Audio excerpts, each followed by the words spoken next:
I want to get back to the New York City terror attack. The suspect entered this country through what's called the diversity visa program. President Trump wants to end it, but that's the program he came in on. Joining us, Walid Phares, Fox News national security and foreign policy analyst. First of all, straighten me out, Walid, please.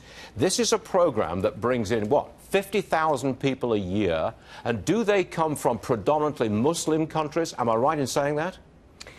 Statistically, possibly over the past few years, but basically it is a program that is regulated by authorities here to make sure that there is sort of equality in diversity. But the bottom line, it's very popular with people who apply and think that they could get it. It's like a lottery.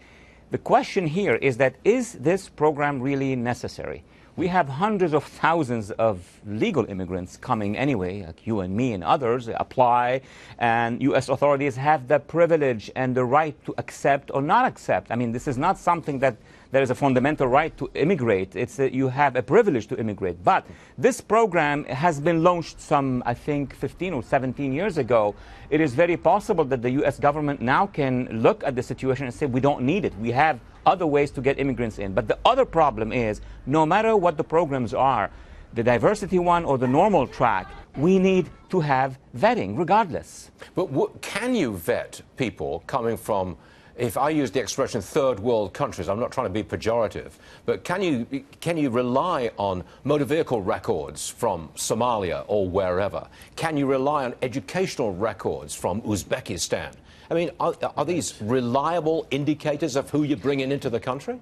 You know, this is the lower part of vetting, the technical part of vetting. We want to make sure that the persons coming in are not involved in something obviously like criminality or being organically linked to an organization that we know is terrorist. But the upper part we have not done.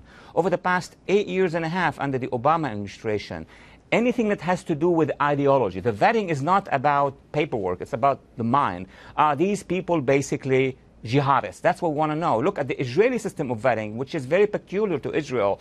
They would ask individuals who have a visa and everything, 1,000 questions, and they have their way to detect if that person is inclined to become a jihadist at this point. We don't have it at all in the United States. We need to install something like that. Am I a racist if I say I'd like to keep these people out? No, this is your opinion. You'll be a racist if you want to do harm to a community just because of skin color or religion. But what you're talking about is keeping the jihadists outside, not individuals who apply to become immigrants like myself, for example. Yeah.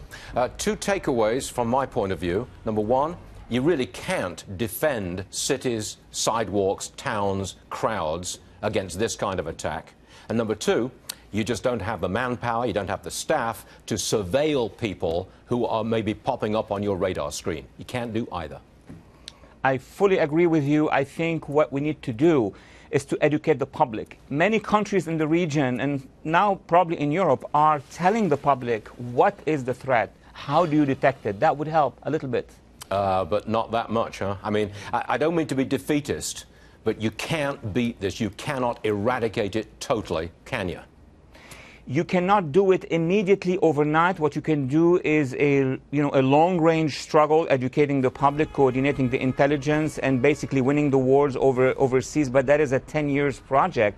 Look, we have been in this war since 2001. Had we done the right thing over the past 16 years, we would have been in a more peaceful situation today. All right, Walid Phares, thank you very much for joining us on yet another terror occasion. Thank you, sir.